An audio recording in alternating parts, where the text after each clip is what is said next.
Now, I'd like to introduce our speaker, Jamie Murdoch. Hello, everyone. Can everyone hear me okay, first and foremost? Awesome. So I want to thank Mandiant and all the sponsors for allowing me to present to you all today. I want to thank you all for coming out. The last session right before happy hour, I'm sure you want me to drag it out. We can have like a half-hour Q&A after this if you want, one-on-one sessions. Everyone want to do that? That work? No one? Awesome. So I am going to be doing some participation here with everybody. Answer questions, answer questions I might have, respond to some scenarios. If not, sit back, relax, and we'll be drinking in 45 minutes. As soon as I figure out the clicker. All right. Here's our agenda. I'm not going to read the entire slide for you, but if you want to take a picture of it or what have you to say, hey, this is what we covered. This presentation is all about risk assessments and threat modeling and how to incorporate threat modeling into your risk assessments. We're going to cover a couple of key things. I'm not going over every framework. I'm just going to highlight NIST CSF and CIS Top 20, and a couple of threat modeling methodologies we'll cover as well. So we'll go ahead and just jump right into it here. Is anyone not familiar with a cybersecurity risk assessment? All right, this is going to be even easier for you all then. Just an overview of a cybersecurity risk assessment. Again, the only ones I really am focusing on in this presentation is NIST and CIS. Obviously, there's a lot more out there, but when it comes to just overall risk assessment frameworks, these are the two most common. Yes, you'll have CMMC. Yes, you'll have high trust and other ones. But for the purpose of this presentation, we're just focusing on those two. So who is not familiar with CIS Top 20? Awesome. Who's not familiar with NIST CSF? Who is not familiar with 1, 2, 3, 4, 5, 6? Yeah, thank you. You're an honest man. I just made it up. So I'm going to save some time. I'm not going to go over that piece. I do want to hit this, though. If you are not familiar with this eyesore of a chart that many of us hate to look at, it is actually very important.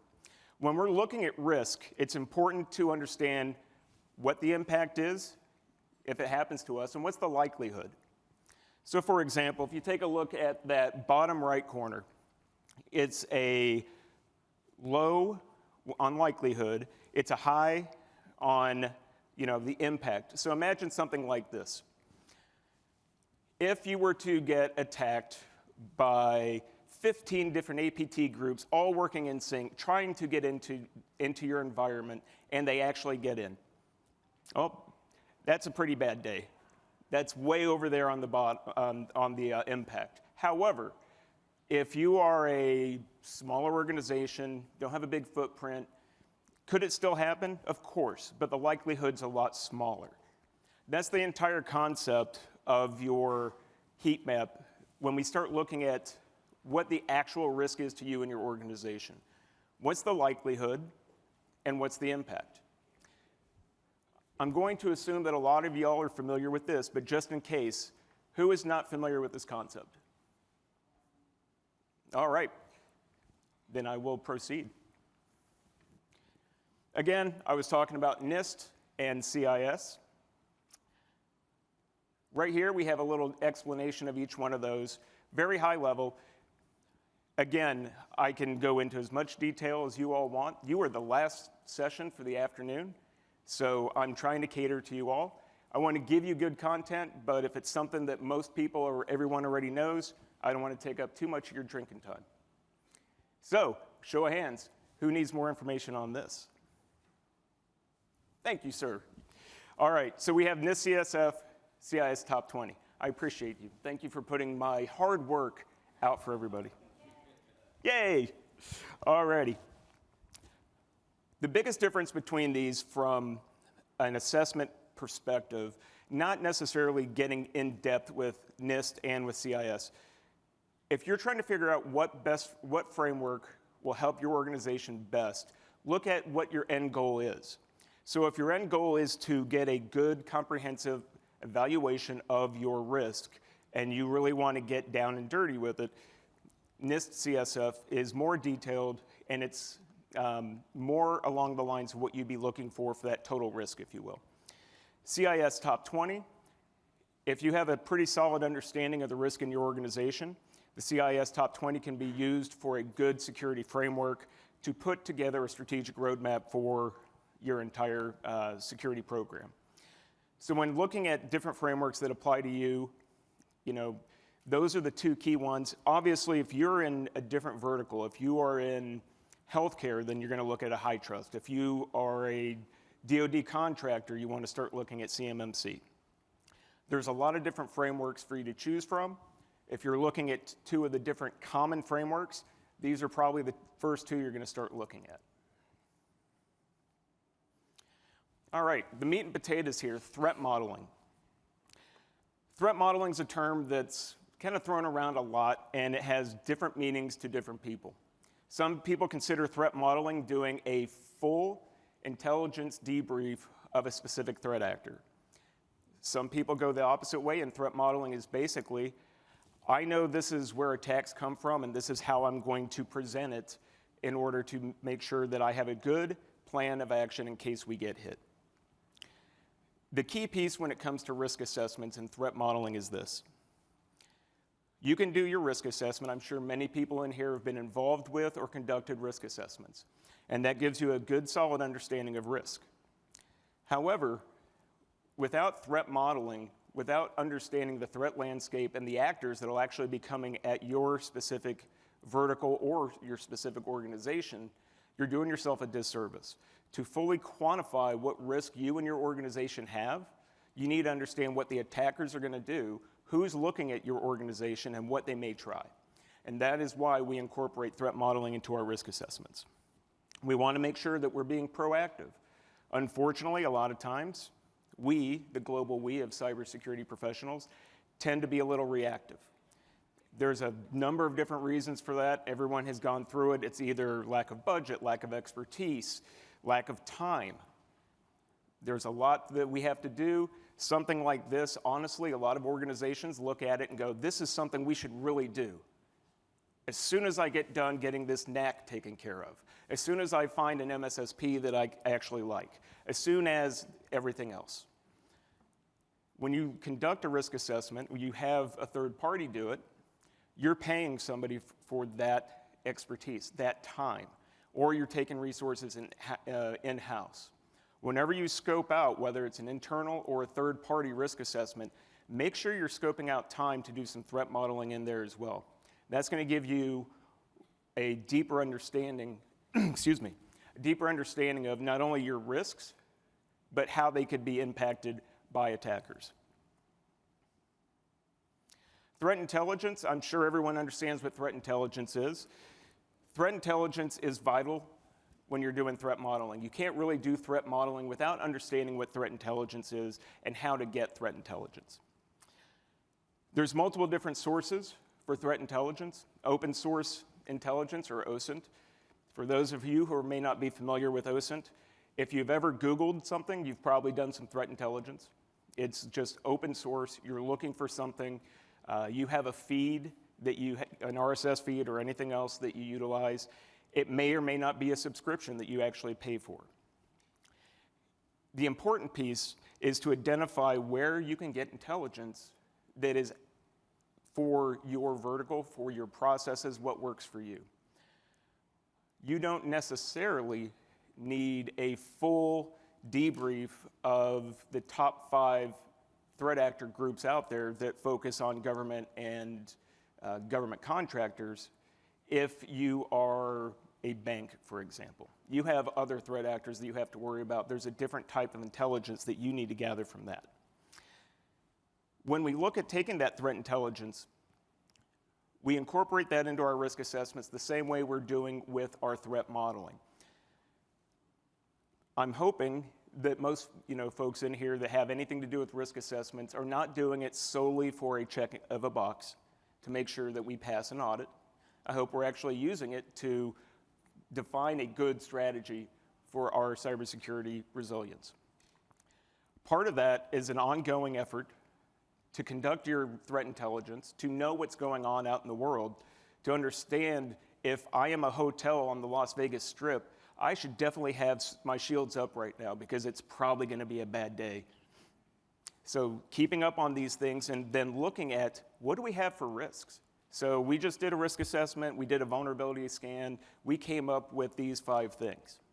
Well, I just read that a 10-minute phone call breached a major resort.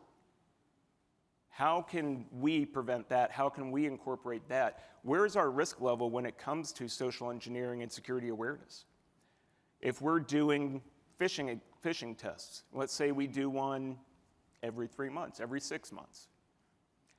What is our grade? Are we having a high click rate when it comes to phishing tests? Is that number continuing to grow? Is it dropping? Where are we at in that journey?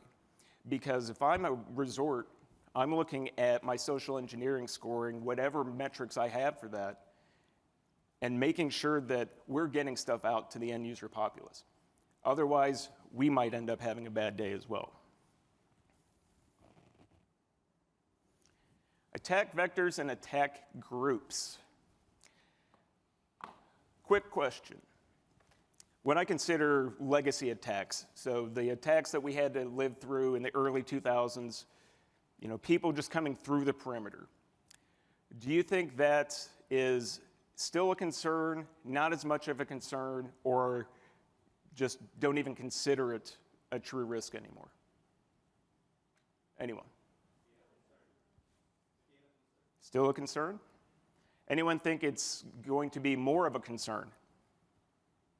You should probably shake your head like this, because unfortunately, attackers have gone back to the old school. Yes, they still utilize social engineering. Yes, they're still doing the same things they have been doing, dropping ransomware because somebody clicked a link or what have you.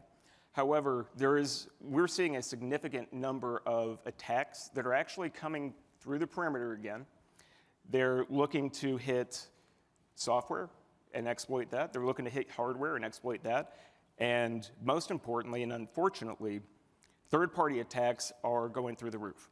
I'm sure everyone's familiar with the issues that companies like Okta and others have had this year and over the past couple of years. Third parties are becoming a big target for attackers.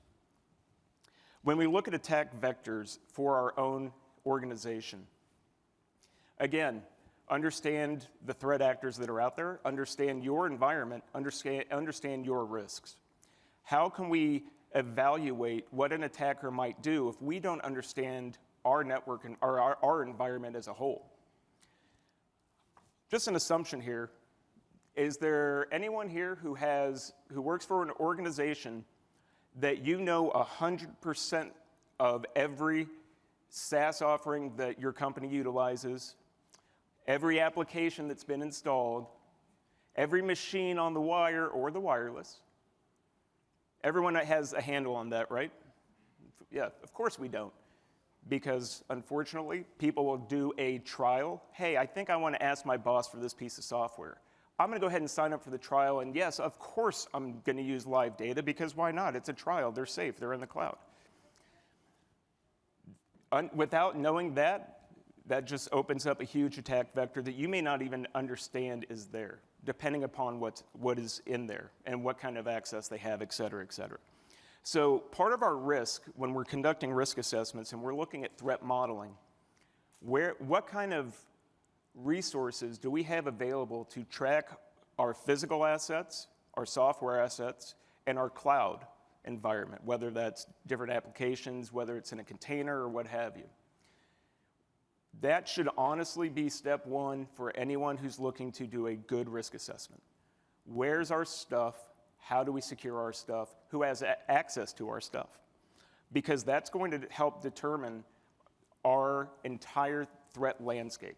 What is it, as an attacker, that we have that allows them access into our data, our financials, whatever it is?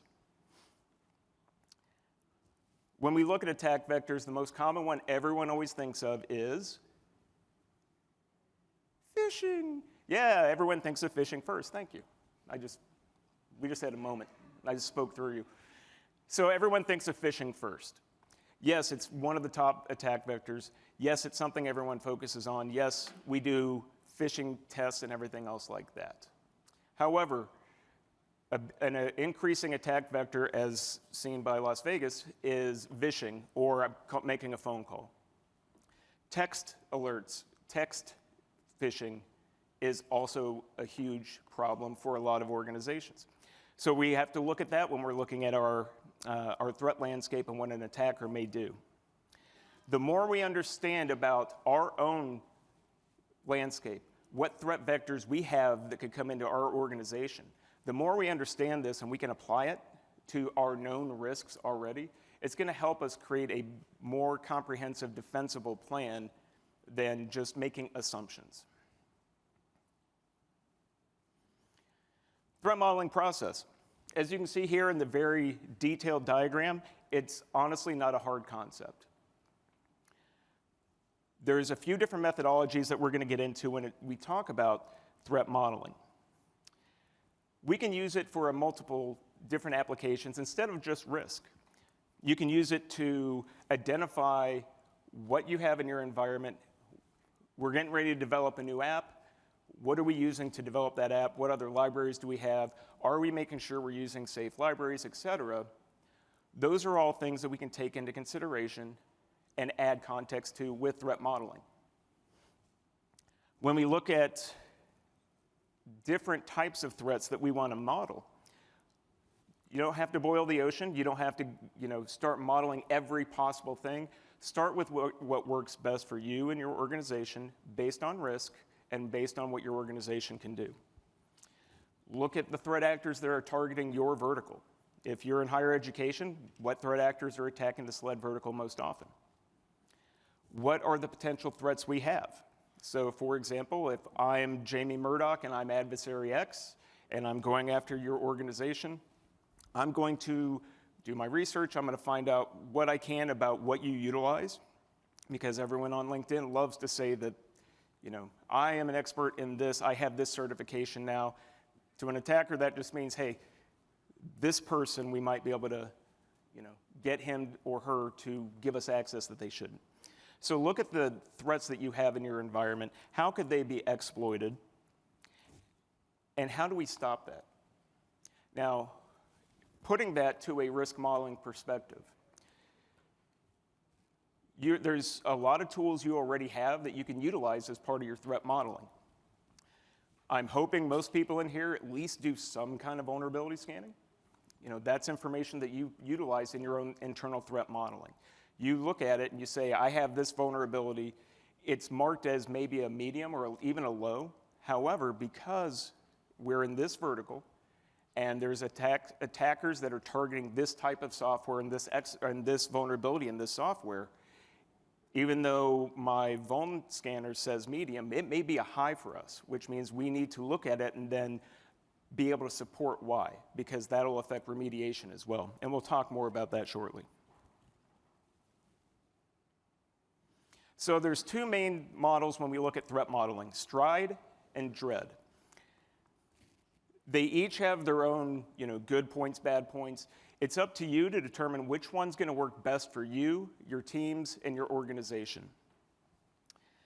When we look at the STRIDE model, the categories that it utilizes are a little different.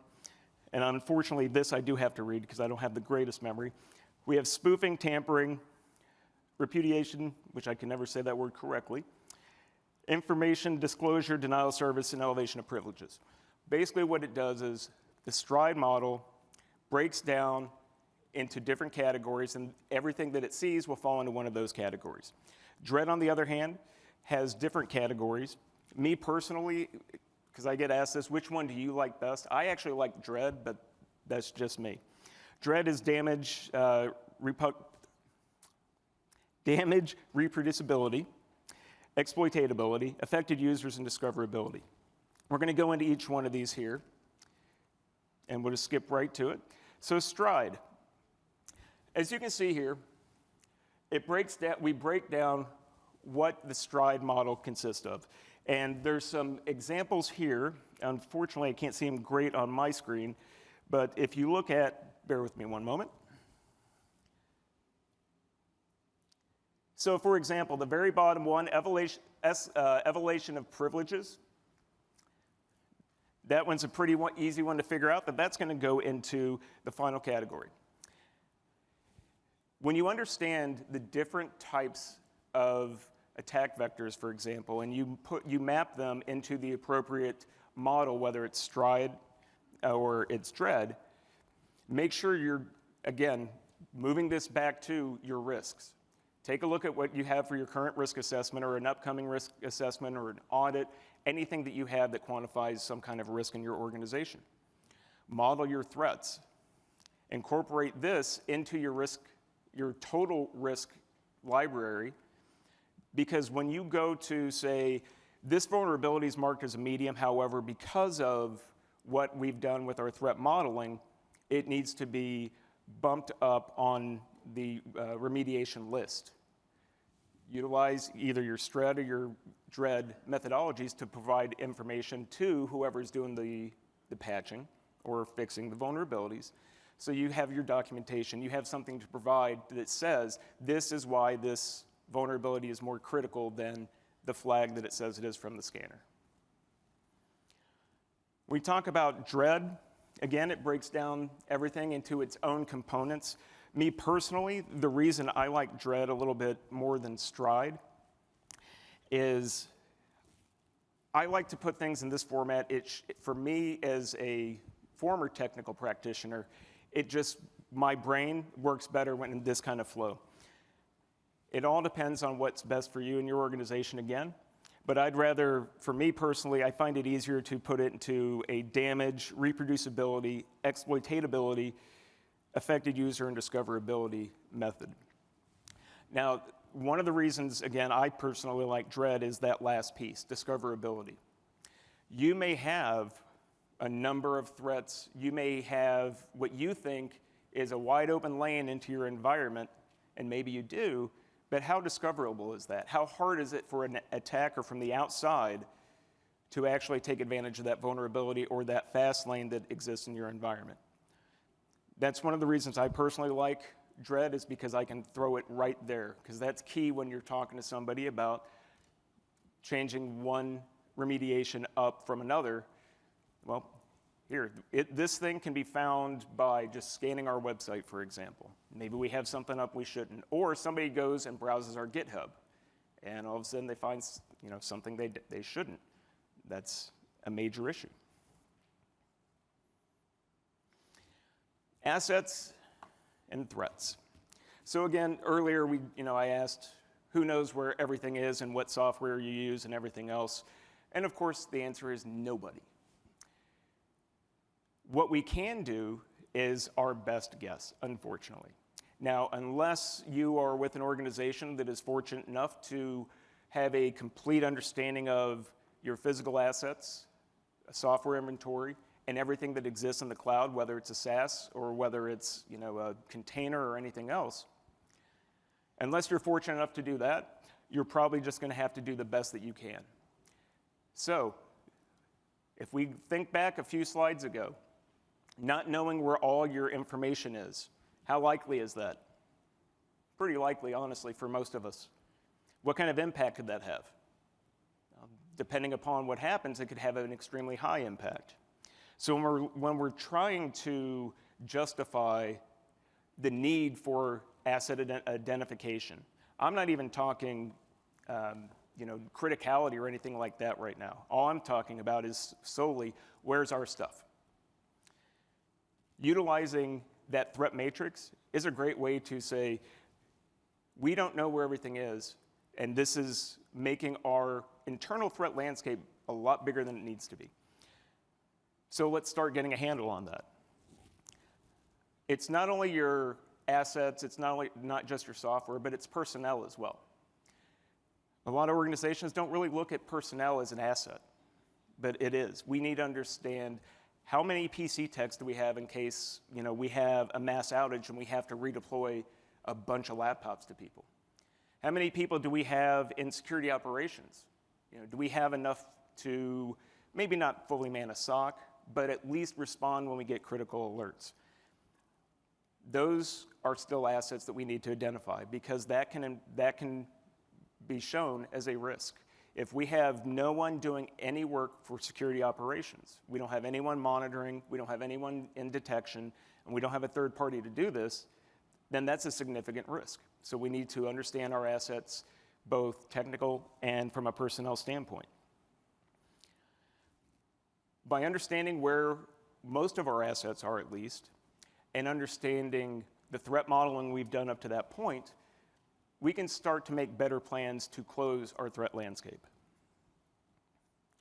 When we talked about prioritizing threats, I hinted to it a little bit earlier, you may have a vulnerability, like I said before, that is a medium. However, it is extremely exploitable, and although there is a working patch out for it, it's being leveraged more and more and more. That should be bumped up to a high. Again, one of the things we can do for that is the risk matrices that we talked about before. A cost-benefit analysis, which everyone loves to do because they're a lot of fun, is another good way to determine from a cost perspective, and that's not only financially, but from a time and resource perspective, does it make sense to bump this priority up because of the impact it could have on us? Or are we willing to assume the risk and keep it in a medium state in the example I've been using so far, and assume the risk on that, knowing that because of what we do and what our organization is involved with, these attackers are really focusing on this vulnerability. Do we want to assume that risk or not? Everything, unfortunately, comes down to dollars and cents. The easier it is, the more information we can provide to try to make these changes, the better off we're going to be. We always look at what's the most significant risk when we look at vulnerabilities, for example. Can it be exploitable, or is it currently exploitable? Is it in the wild? Is there a proof of concept for it, et cetera, et cetera? When working with our counterparts in vulnerability management, for example, there should be very close coordination between the GRC team, or folks who do the risk side of the house, and your vulnerability management teams. Those two teams should be best friends. Because when whoever runs vulnerability management or that team says, we need to do this right now, it's an emergency, risk should be able to back them up saying not only is it an emergency, but it's literally stop the presses right now type of emergency. Those two organizations, those two groups, those two people, if that's all it is, should be working hand in hand when it comes to mitigating the risk and quantifying what the risk actually is to us. So when we look at all of our assets and all of our vulnerabilities, because now we know everything, we need to try to map out what is it as an attacker that is the easiest target, the easiest way for me to get in, the most success that I've had in other organizations in the same vertical. How do we put our minds into that attacker, ourselves in that attacker's mindset, in order to devise a good, solid plan for defense? We do this by understanding, again, our threat modeling. What are the threats that are really out there focused toward us? What do we have to worry about more than somebody else? What is the risk and impact to us if we have this vulnerability that's exploited? How do we stop it? How can we prevent it, or at least detect it if it happens? A pen test is a perfect time to take advantage of that exercise. So you've done your threat modeling, you have incorporated that into any kind of risk assessment or risk documentation, strategic planning that you have. Now, let's run a pen test. Let's see if what we identified as our probably top pathways into the organization, and make sure that we're good to go here. This is, again, where the technical side and the GRC side should work hand in hand. You have your technical side, they're going to review the logs, they're going to review the reports. How was something exploited? How were you able to move laterally in the environment? How well were our defenses? Did you have to do a lot? Did you have to do custom exploitation in order to get around our defenses? This is all important information to have. we throw that back into our threat modeling process, and we say, okay, here's our threat model. We know these are the major attack vectors for us, for our organization, for our vertical. We have tested this by having Company X come out and do a pen test. We expected to see 1, 2, and 3, these kind of attacks, vulnerabilities, lateral movement, et cetera. Here's how they did it. We were right. This is the biggest attack. Now how do we put together a plan to stop this from happening again, hopefully? Or maybe we found a new vector. Maybe we found a vector we had no idea about. Now we have to bump that up in our risk register because we have something that was attacked that we had no idea was even a threat at the time. And again, mapping all of that back to not asset by asset, not an asset vulnerability report, but think about it more in groups. Everyone likes to, we have servers, we have workstations, we have laptops, we have this, that, and the other. I like to look at it more from an asset management standpoint, more of these are my high vulnerability assets, these are my medium vulnerability assets, these are my low vulnerability assets. An asset can be people, place, thing. It can be that laptop. It can be that piece of software that somebody in marketing wanted to try out, that they're putting live data in. Or the asset could be the 2 people I have in security operations, one of which is going on vacation right around Thanksgiving, which is a huge time for social engineering attacks. So that's a risk. That's an asset I have that I'm posing a risk by not having them in there.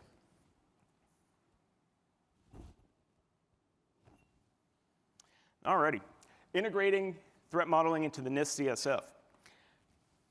I'm not going to read line by line on this slide. I hate that. Feel free to take all the pictures you want. But those of you familiar with NIST understand their little methodology: identify, protect, detect, respond, recover. I will say that in my experience, that the second to last piece, the respond piece, is where a lot of organizations fail. The reason for that is when we look at threat modeling and we incorporate it into NIST, there's a lot of work that has to take place for that. If you haven't seen the NIST CSF and you have insomnia, just start reading it at night. It is long and it is pretty dry. Now you're taking another complexity and we're doing threat modeling. Still important, but it's still a lot of work. So just like most projects that we have to endure, we put a lot of focus in the beginning and we really want to kick it off and we're putting lots of effort into it. Then other projects come up, in the middle's a little like this, and then at the end we just close it out. Well, we had to move on to something else. Unfortunately, when we deal with threat actors who come through, we don't respond the best, and we definitely don't recover the best as a cybersecurity group as a whole. The biggest piece on the respond is lack of business leadership involvement in incident response testing. If you have one takeaway from this, and it's not even part of threat modeling, but it's something I always stand on a soapbox and say, if you do an incident response test, which you should do every year at least, it cannot be just the technical people. The technical people are the ones who are telling you what's going on and making recommendations. But that engineer can't decide whether we're shutting down an entire facility. They can't decide if we're going to go public. These are business decisions that have to be made, and the incident response team has to include these people. They have to be involved in the test because they have to understand that if something goes south, they have to make decisions quickly, and that's why they need to be tested. From a recovery standpoint, most people look at recovery and they think, okay, I have backups, I have this, that, or the other. Okay, you might, and that's fantastic. However, have you implemented that before? You may have the data. Have you actually had to restore? If anyone in here, and I can't really see because there's lights, but if anyone in here also has a lot of this gray stuff, you'll remember the fun of tape backups and restoring from tape, which only took, I don't know, a week or so, depending on the size of the organization. So test your backups, test whatever your recovery process is. And I would also suggest if you do that test when whoever's the key person for backups or recovery is either out of the office, or make sure they're not involved in it. Because the worst always happens when the right person is not there. It's almost a guarantee. When we're looking at incorporating threat modeling to CIS Top 20, again, there's different categories for different frameworks. CIS, they focus on inventory and control of hardware assets, same thing for software, continuous vulnerability management, controlled use of privileged access, and incident response. Now, from a technical standpoint, CIS is a lot easier for folks to understand. The framework itself is a smaller framework, and because of the way it's laid out, it is really good for getting a security roadmap put together or even created. Again, incident response, put a star next to that one or what have you. Make sure that if something or when something happens, you're ready. The good thing about CIS and threat modeling, though, is because the CIS Top 20 is geared to be more of a roadmap, it's easier to actually put your STRIDE or your DREAD methodology into place with CIS Top 20. And depending upon how you're taking care of your assessments, who's doing it, whether it's internal or external, there are a lot of GRC platforms that already map NIST and CIS. So if you do one, it'll show you, yeah, you pretty much hit all these already. You only have to do this much of the assessment for the opposite. A lot of different frameworks are incorporated that way depending upon your platform, but just know that if you have a risk area, risk department, and if they utilize a GRC tool, talk to them about what they think, about doing for example, a NIST CSF and mapping it over to CIS Top 20. See how we do there. Challenges, challenges, challenges. So there's obviously a challenge to everything we ever attempt. So I'm going to list some off here. Integrating threat modeling into your existing security program can be challenging. Let's face it, there's a lot of folks in cybersecurity that grab onto their little corners and don't want anyone involved in them. And this is my world and you can't touch it. Well, that can obviously be a challenge. Again, though, it comes back to a few slides back, likelihood and impact, our risk register. You talk to the technical folks and say, listen, you love to play with new stuff, right? Oh yeah, I love new toys. I saw this presentation and it talked about threat modeling. We should do that. Oh, I'd love to do that. Okay, you're the threat modeling person. Excellent. And by the way, once you're done with the models, can you send them over to me because I have to put them in our risk stuff. I know it's boring to you, but that's something you can try depending upon the person. There's a lack of expertise and resources. That's probably the most common one, and unfortunately, it's something that bites everyone. If there's any kind of integrations that you need, if you already have a platform that does some kind of threat hunting or threat intelligence, and you have a GRC platform, there may not be a direct integration for that. And custom integrations, as everyone knows, are very cheap. They take place almost instantly, and they work first time, every time. Or not at all. So there's a lot of different things that could cause us issues from a technical standpoint when it comes to threat modeling. That doesn't mean we can't do it. Who still uses spreadsheets for everything? Yay. Use spreadsheets if you have to. At least it's something, and something is better than nothing. So continuous improvement, just like everything else, we want to continue to improve whatever it is that we're doing. When we're looking at the risk side of the house, we want to make sure that we're staying up to date with threats. Again, threat modeling. What are threats? How is it going to impact me and my organization? We want to make sure that we're continuing to do risk assessments. Even if it's not quote unquote formal, as long as we're taking a look at our risks and evaluating our risks and putting together a plan for them. Let's look at what are our security policies? When's the last time anyone really read and updated our policies and procedures? Probably been a minute. It was probably written by somebody 10, 15 years ago based on a specific technology, not being holistic and something that you can update quickly. So let's make sure that our policies and procedures are actually up to date. And again, let's make sure that we're staying up to date with the latest threats.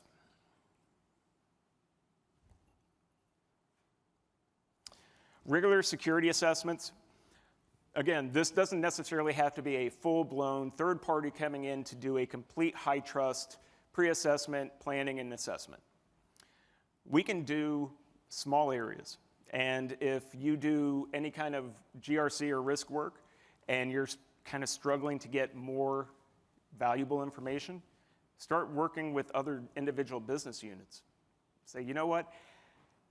I read this thing and this company got hacked and here's how they got hacked. I'm concerned that could happen to us. Do you mind if we just talk about some risks that we may have with this application? Boom. That's an easy win if you can swing it. Other than that, use your security audits, use your vulnerability scans, your pen tests. All this information points to risk. And then you as a risk professional, governance, risk, and compliance professional, can quantify that risk based on your other assessments that you've conducted up to that point. Building a proactive defense strategy. If you're a CISO, CIO, someone who is responsible and has charge over the security program of your organization, a roadmap is paramount. A roadmap, unfortunately, must be ready to change. So we can take the threats that we know about, the threat models we've created based on our industry and our assets. We can devise a good defensible plan. But we need to make sure that we're bringing all that information to light. And unfortunately, just like anything else, if there's spend, there has to be justification. So we take those vulnerability reports, we take the risk assessments that we've done, we map everything out by our likelihood and impact. That way we can present and say, this is our 2024 cybersecurity defensive strategy, with an asterisk that says, probably will be changed multiple times throughout the year. Because that should be a living document, not a stagnant document. Okay, 2 case studies. So these are real case studies that I put together just from a couple of clients that I've had before.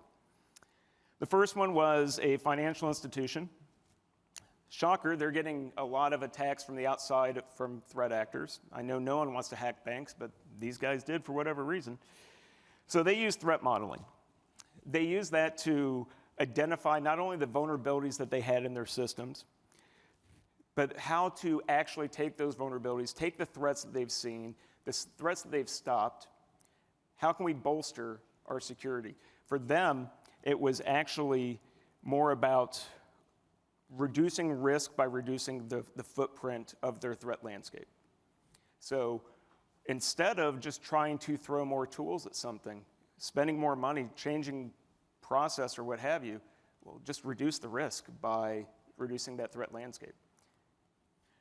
It was interesting how they did it. Unfortunately, I can't talk a lot about it, but obviously there's creative ways to reduce your footprint. The second one was a healthcare organization. This was actually a hospital system. They were just not able to understand the threat landscape, understand threats. They just didn't, quote unquote, didn't have the time for it. Unfortunately, in this specific instance, I'm just trying to remember if I put this in here or not.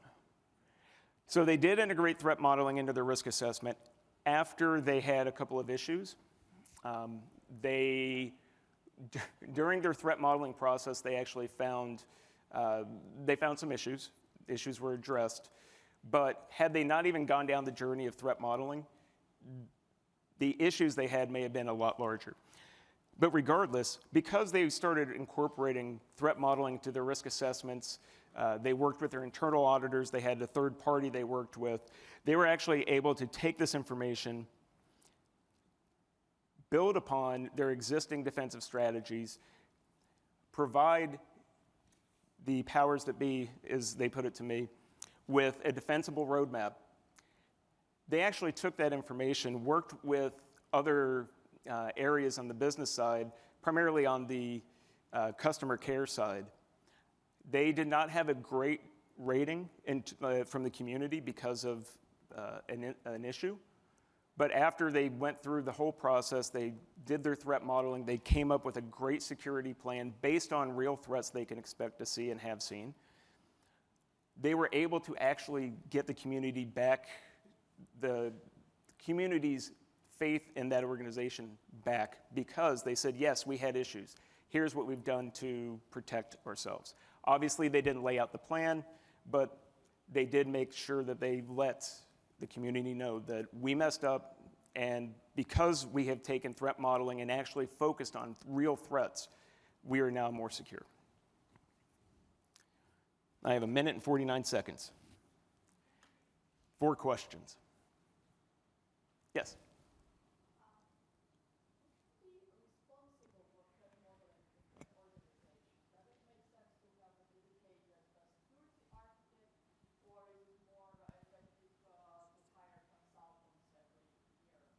Great question. So the question is, in an organization, who should do the threat modeling? Is it, for example, somebody who's an engineer? Should it be a third party? I hate using this term, but situational dictate. So let's say that, for example, in your organization, you have a skilled engineer, you have somebody who understands the threat landscape, who does threat intelligence anyway. You know, maybe it's the one who's sending out the email saying, hey, did you guys check out this new vulnerability? That's a great person to have do it. If there's no one internally that has the technical expertise, you know, look at a third party. And even if it's somebody on the risk side who, you know, maybe they don't have a lot of technical chops because that's not their expertise, but they have a good understanding of what threats are and what the threat landscape is. It can be somebody in that role as well. It doesn't have to be somebody who can get in the ones and zeros. Sir? The question is, does it have to be full-time? No. Honestly, like for example, yourself, I'm not sure what your role is, but if you decided, once a week, I'm gonna spend 20, 30 minutes, I'm gonna look at, you know, what attacks are out there for my vertical, what do they do, how do they try to attack people, and then, you know, pass the information to whoever should get it in your organization. But no, it doesn't have to be a full-time role. Yes, sir? Is there a good or easy way to get like a sample list of risks that you can consider to evaluate so you're not starting from scratch? So the question is, there a good, in essence, and I'm paraphrasing, list of risks that an organization can utilize to start saying, okay, here's where we should start focusing? Okay. There's a few different places. Honestly, like if you take a look at, if you research the CIS top 20, I'm not saying go out and just start doing that, but the more you read, they have some really great information on there on kind of like a how to start, where to start. Yes, ma'am. Confused about the CIS top 20, because I thought there's only 18 controls for CIS with version 8. Is the top 20 something different? It is. Okay. Yeah. I think that's time-based. I think Yes. now it's 18 and it used to be 20. When did it changed? Yeah, now they call it time. Hey, look, I'm the presenter and I didn't even know that. That's awesome. Everyone should get their money back. Yeah. I can't hear you. I'm sorry. The change was not in my model. It should have been. Constant improvement, continuous improvement. See? That's what it's about. Anyone else real quick? I know that we have to give up time. I'll hang out for a couple minutes if anyone wants to ask any other questions, though. Thank you very much for your time. I appreciate it.